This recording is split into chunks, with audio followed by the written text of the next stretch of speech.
Well, hello.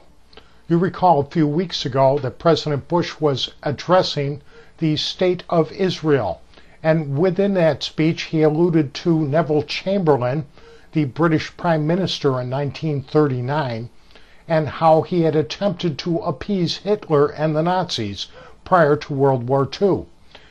President Bush also alluded to an unnamed senator in the United States who at the time said that he wished that he could have talked to Hitler, and if he were enabled to do that, perhaps he could have prevented World War II.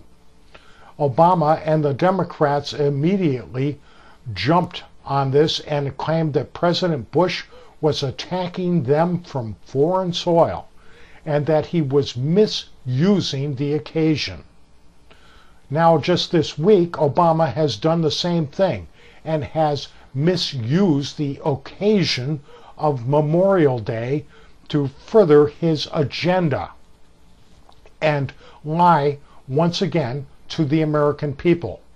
He has told a story about his uncle being involved in the liberation of Auschwitz, and then tells us that he was so affected by what he had seen and experienced at Auschwitz that when he came home, he just went up into the attic and he stayed within the house for 6 months. Is this story true? No, not one word of it.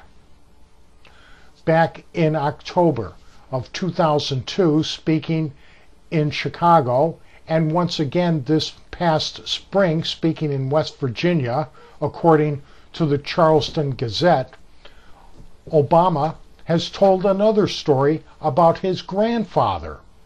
And this story, he says that his grandfather enlisted in the Army the day after Pearl Harbor was bombed, that he served with General Patton, that he saw the dead and dying in the fields all across Europe, and that he heard stories from his fellow troops who had first entered Auschwitz and Treblinka. Is this story true? No, it is not.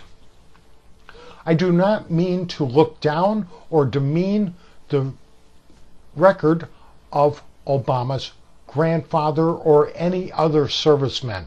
I am sure that his record is exemplary. But Obama is using the exemplary service record of other people to tell lies to the American people. And this is wrong. To begin with, Obama's grandfather did not enlist the day after Pearl Harbor was bombed. His grandfather enlisted in the Army on June 18th, 1942, a full 6.5 months after Pearl Harbor was bombed. And could he have heard stories from troops that had first entered Auschwitz and Treblinka ahead of him? No, he could not have. Treblinka was closed in August of 1943 after the prisoners there rioted, able to seize weapons. They fought the German soldiers, they got kerosene, and they sprayed it on all the buildings, and they set the whole camp on fire. Many of the prisoners and the soldiers alike were killed. And after that transpired, the camp was closed. No U.S. troops liberated that camp. Auschwitz, as I'm sure you're aware of by now, was liberated by the Soviet Army on January 27, 1945. Once again, U.S. forces had nothing to do with the liberation of Auschwitz. Now, the Obama camp has come out and stated through their spokesman Bill Burton that his great uncle was a member of the 89th Infantry Division. Well, is this true? No, it is not. Obama, to begin with, did not have an uncle. Let's step back and tell you that. Obama's mother was an only child. Stanley Ann Dunham was her name. She was named after her father. She had no brothers or sisters. So Obama has no aunts or uncles.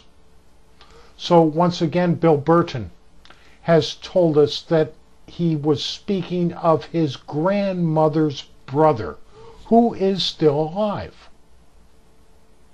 So I checked the genealogy records, and sure enough, his grandmother did have a brother, Charles W. Payne.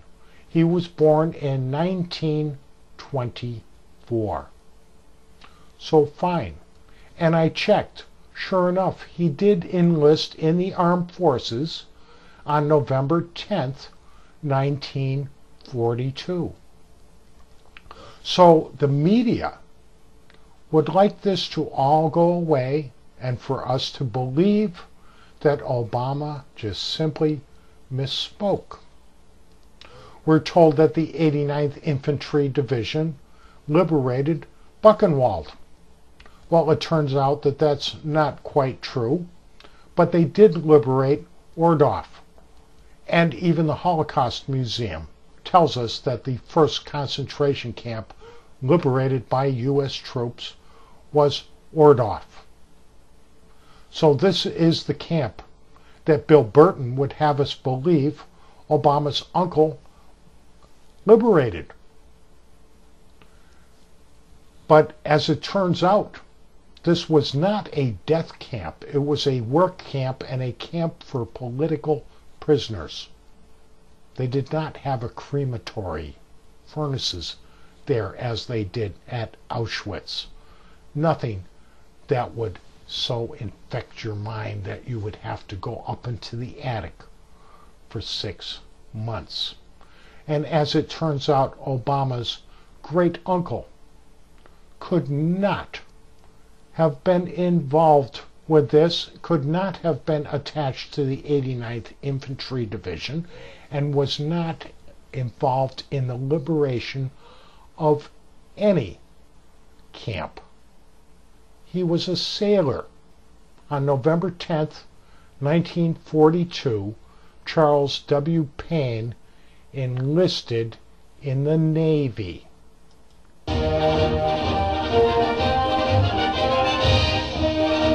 Thanks for listening.